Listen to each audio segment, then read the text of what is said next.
Olá, seja bem-vindo a mais uma videoaula do Planilheiros Brasil. Eu sou Renato Lira e hoje vamos falar sobre como controlar as horas a partir de uma folha de ponto, usando o Power Query.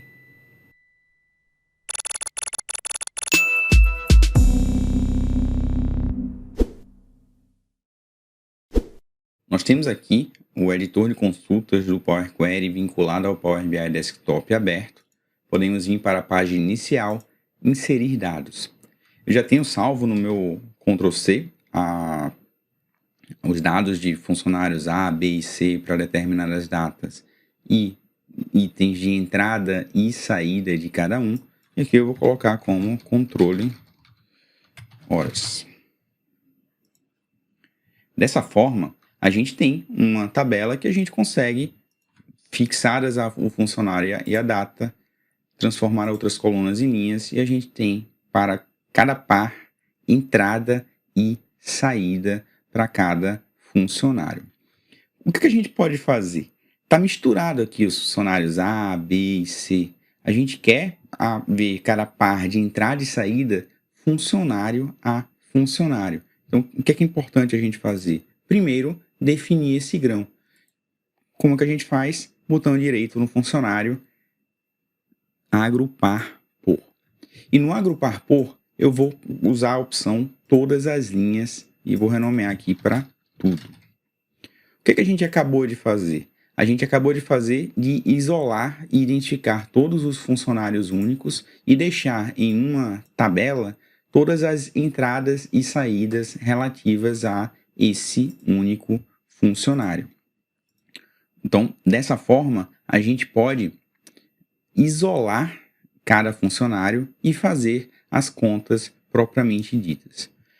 Quem já viu a live do seu Excel é uma boa fonte para o Power BI, a gente falou com mais detalhes esse porquê e a importância de a gente usar o table.group vem para a gente conseguir separar as tabelas que a gente pode colocar como argumento de uma função.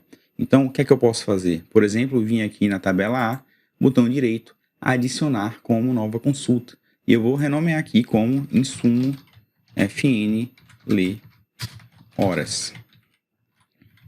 Salvar aqui o FN lê horas no Ctrl+C. E aqui a gente pode fazer algumas contas, né? Primeiro a gente pode unir a data e a hora. Então, eu posso vir aqui e mesclar as colunas, cujo separador eu coloco um espaço. E eu altero o tipo para data e hora, pois vai que alguém trabalha no turno da noite e a gente tem que considerar a conta de maneira apropriada. Uma outra coisa importante é que às vezes o Power Query ele embaralha as horas. É interessante a gente classificar do menor para o maior e essa operação nem sempre ele persiste em memória. É interessante a gente colocar o table.buffer para garantir que essa operação de ordenação ela seja e persista. Por quê? Porque eu vou fazer todos os pares de entrada e saída à respectiva subtração. A gente pode, por exemplo, criar uma coluna índice de 0 e aqui eu venho no transformar essa coluna índice, eu vou colocar dividir por número inteiro. Eu vou colocar 2, pois eu tenho vários pares de entrada e saída. Então aqui eu consigo isolar cada par entrada e saída e eu consigo, usando o novo table.group, reagrupar e fazer a diferença para eu ter as efetivas horas trabalhadas para cada par de entrada e saída. Ou seja, dessa forma eu consigo também criar uma nova coluna personalizada e aqui vai ser o meu, por exemplo, valor. E o meu valor, eu vou pegar o number.from, ou seja, aqui é um valor de data e hora, que a gente sabe que tanto no Excel quanto aqui no Power BI, ele é traduzido para um número, cuja parte inteira representa os dias e a fração da unidade representa as horas. Ou seja, se eu quiser pegar uma hora, eu divido 1 por 24. Então, eu vou pegar o number.from desse mesclado e depois eu vou multiplicar por um fator. Que fator vai ser esse? Vou colocar entre parênteses aqui. Se for saída, eu quero que ele seja positivo e se for entrada, seja negativo. Pois para aferir as horas é a hora de saída menos a hora de entrada. Então, if o atributo ele começar, né? Então, existe uma função que é text.starts with. Então, se esse atributo for iniciado pela letra S, que significa saída, then eu quero que fique o valor positivo. Else, caso contrário, eu quero que ele fique com o valor negativo. Só faltou fechar o parênteses aqui da função text starts with. E ao clicar em OK, eu tenho valores negativos e positivos, que agora, agregando pelo funcionário e por esse índice que ele respeita cada par de horários de entrada e saída, eu consigo agrupar por novamente e eu faço a soma da coluna valor. Vou chamar aqui de horas trabalhadas. Então, dessa forma, para cada par de entradas e saídas do funcionário, eu tenho a respectiva informação.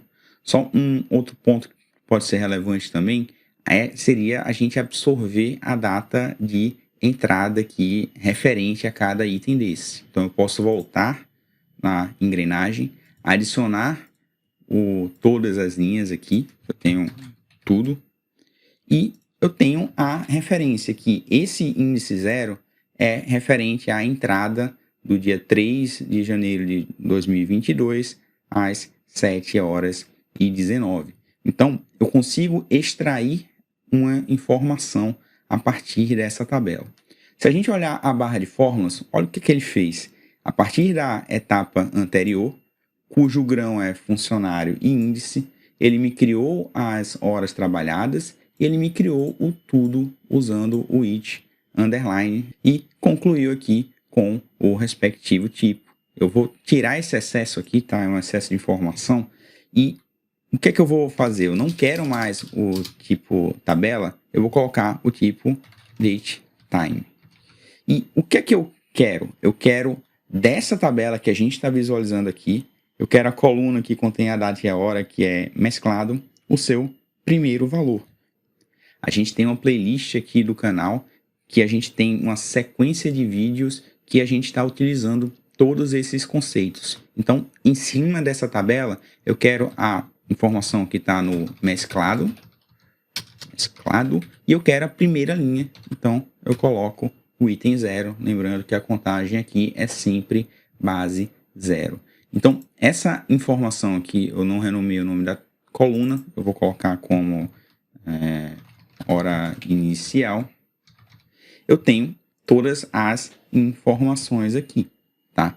Então, dessa forma, eu tenho como saber as horas trabalhadas e, lembrando que aqui é fração, né? Eu tenho que multiplicar por 24. Posso vir aqui multiplicar tudo aqui por 24. Eu tenho, para cada referência, as horas trabalhadas do meu funcionário. Se eu não quiser ter essa informação de data e hora, eu posso vir aqui e transformar isso aqui para somente data, sem hora, e agrupar novamente pela data e o funcionário, agrupar por somar as horas trabalhadas, que eu vou colocar horas trabalhadas. Então, a gente tem aqui por dia quantas horas o funcionário A trabalhou. Sendo que aqui eu primeiro separei o insumo e eu continuei fazendo as operações que a gente queria. Não, eu quero separar qual que é a tabela que eu vou receber como insumo, que, voltando aqui na nossa consulta inicial, seriam essas tabelas já separadas, funcionário a funcionário, e ela, se eu não me engano, é essa tabela aqui. Tá? Então, o meu insumo é A1. Deixa eu copiar aqui e renomear que essa aqui vai ser minha nova consulta FN Lehoras. E dessa etapa em diante, eu quero que ela continue sendo a FN Lehoras, e da etapa A1 para trás, aí sim eu vou extrair a anterior e dar o nome insumo lê horas. E nessa FN eu poderia apontar para um parâmetro e usar a forma padrão de construção de funções. Porém, se você já tentou fazer essa interface no Dataflow, ele não funciona muito bem. Então eu vou utilizar o modo tradicional de transformar uma consulta em função, que é vindo na exibição editor avançado.